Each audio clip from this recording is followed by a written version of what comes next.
So this is my second vlog here in Korea, and it's exactly what I thought it would be. As you have seen, my room is absolutely minuscule, and it forces me to only work, and that's what I've been doing.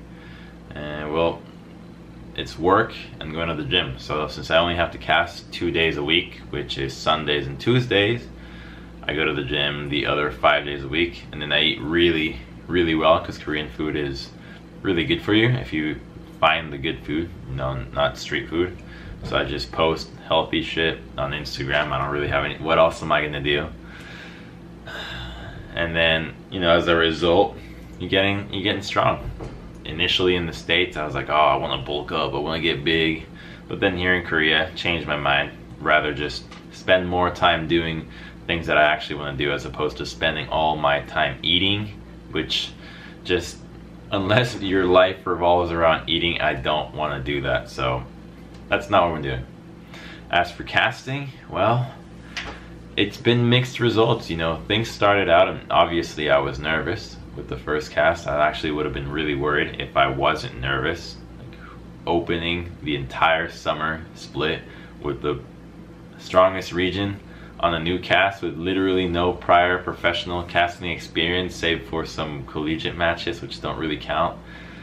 So of course I was nervous, and within the first couple of weeks, first couple of casts, I think that it showed. You know, there's a lot of things that I was struggling with, even in, you know, pronunciation, team fights, focusing on high level points, etc. You name it. There's such a list of things that you wanted to work on, but I think it was well received. But no matter what, it's difficult to take feedback this early on.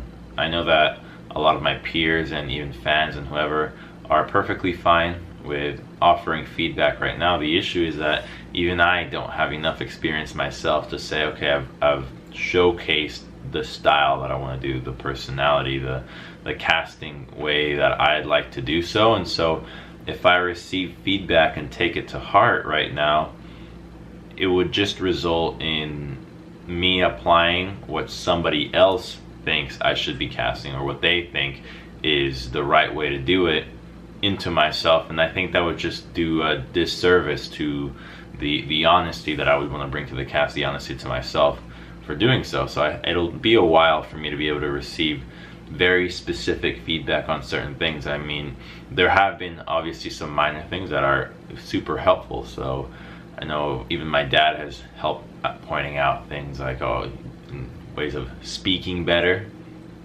using less filler words, and that kind of feedback.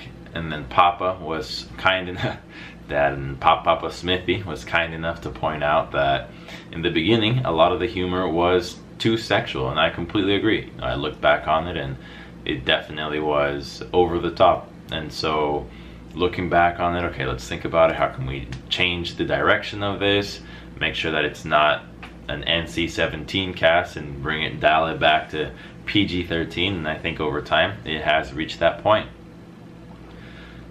But for the rest, you know, I'm a bit of a perfectionist, so I always want to work on just improving overall. And if you're wondering what I do to improve, well, it's being very mindful of what I cast. And when I look at the review, it's a freeze frame, so it takes a long time to just review a game. So I'll take a game and I'll do a transcript of it. So I'll write down everything that I said, sounds, whatever it may be, and with that I edit it out to the way that I think I should have been saying, how I should have been speaking, maybe change some adjectives, maybe just change it around, so that when I look back on it, I can read that transcript, the new one, and think, okay, this is what the perfect cast in this situation would have looked like to me. And then then as a color caster, can also do the exact same thing, where during the same freeze frame, freeze the game and think, okay, what is the most important point right now? What are the points that I can speak of right now? And obviously you get a bit constricted with the points that you can talk about in the heat of the moment. The conversation that you have with the caster, with Brendan, is always crucial in determining what you speak about next, so it's not that valuable, but it helps a lot with identifying quickly what the most important topics are. And as a color caster, I think that your job is to always present the highest analytical point at all times, so that helps out as well. So those are the things that I do to help me out, as well as on top of practicing my pronunciation, my enunciation just as much as possible, reading, learning new words, adjectives, the whole 9 yards. There's so many aspects to casting that can help you out, and I see it as almost like taking your percent HP or your percentage increases of damage here and there, like fighting for those extra masteries to make sure that those tiny bits of percentages go all the way. And I think in the end it'll be a good result. It's literally only been 3 weeks of me casting. I've never actually done this before to this extent, so it's exciting. Every day is really a challenge. It's also funny to see the reception. I know a lot of times people tell you, oh, you know, if you're doing it right, you get haters, and they definitely are there, which is fun to see because people are afraid of change. Who isn't afraid of change? I see it the way that I would react to new patches in League. A new patch comes out, it's like, oh, they fucking ruined the jungle. The jungle is over. I hate this role. I will never jungle again. 2 weeks later, I'm like, okay, it's not that bad. It's not that bad. And that transition, I think that period will happen for a long time. I think people are still not only recovering from the loss of Monty and Doa in League and LCK, but then you have LS who left as well. And I think that while LS's reception was bipolar, that the audience was quite split, I think that the knowledge that he brought was absolutely superb. And that's not the same kind of knowledge or casting that I bring to the table. And people are just going to have to get used to that. If I do my research, I can bring up some incredibly next level point. Am I going to reach the same level as Les? Unlikely. He's currently a coach, so the knowledge that he has of those micro moments, which I think were the ones that he'd really stand out for, are not something that often I'll talk about. I think the biggest micro moment that I mentioned in one of the casts was when the Victor was forced to all in after using laser on the Varus, and then the response was, okay, I have to commit to the all in because he can't wave clear anymore, and he knows he's getting surrounded, so he's forced to go for the all in or make the choice of going for the Chaos Storm.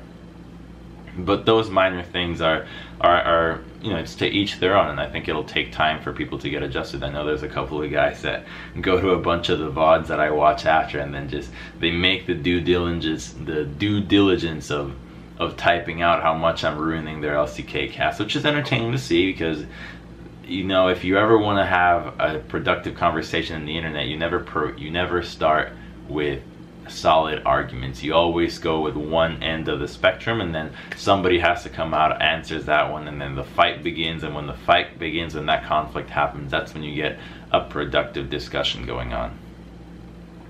But with that being said, you have people that can say, oh, I hate his voice, or I hate all these other things, and you literally get discarded right away as your opinion doesn't offer much value, because that's not a way of offering criticism. You think of one of the best forms of criticism, at least for me, it's like Gordon Ramsay, right? He eats a steak, he says, it's shit, it's overcooked. That's it, nothing else is said, and then the cook takes it back, okay, it's overcooked. But by that same coin, I can't just discard negative opinion, I also have to discard positive opinion. If somebody says, I love it, that doesn't, again, that is in the exact same boat. It's an opinion that doesn't have a basis on it, which doesn't promote conversation, or at least doesn't provoke thought as to what inspired that opinion. And because it doesn't do that, there's nothing to latch onto, and so it just gets discredited. I'm not gonna sit there and try to wallow, why did somebody say this? Like, no, that's not it. Right now I'm still focusing on my stuff, and I think that each cast has improved. That's the one thing that I can hold myself proud to, that every cast I do think has gotten better, and it'll continue to do so. So that's pretty much it. Literally going to the gym, eating, working. Oh, speaking of things that I'm working on, actually, I'm working on a content site that will launch in a couple of months called eStars. I'll link it below. but it's for educational esports content for a lot of games, and let me tell you that this one is gonna blow you out of the water in the quality that is coming to the table. Even I've been amazed by this one, and that's why I'm working on it. You know, I have 2 days a week here of work, of casting. That's not enough to keep me satisfied. I always have to be working on multiple projects on top of the agency that's already been running, so there's multiple things that I want to pursue, and unfortunately that does take away from the streaming, which was not very lucrative or not as engaging in the sense of promoting creativity in the workplace, which is something that I pride myself into, because I didn't have that available in streaming. I have that in content, and so you saw that with that troll ass house tour, and there'll be more things like that, just to mess around, just to have some fun, right? You gotta have some fun while you're doing all that stuff. I have also been playing Korean solo queue. I think right now I'm Diamond 5. Maybe my win rate's maybe 70 or 60 or 80%, between 60 and 80%. Probably dropped in the last couple of days as a result of, you know, I still haven't played. I didn't actually play League for like 6 months before, so I'm still getting back into it. I'm pretty confident I can probably reach Challenger by the end of the split. That's beginning of September, end of August.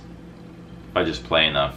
That's pretty much it. You play with intent to win, and even if I don't get Challengers, getting Masters is a good goal already for not being a pro and not having any incentive to become a pro again. I think it's a pretty valuable asset to bring to a cast where you can say, hey, you know, I also play at this level. I've played with some of the pros that are actually on stage and stuff like that. Not to say that I'm doing that right now. Maybe some of the players in the Challenger level, yes, but for pro level, not quite, but that will soon get there.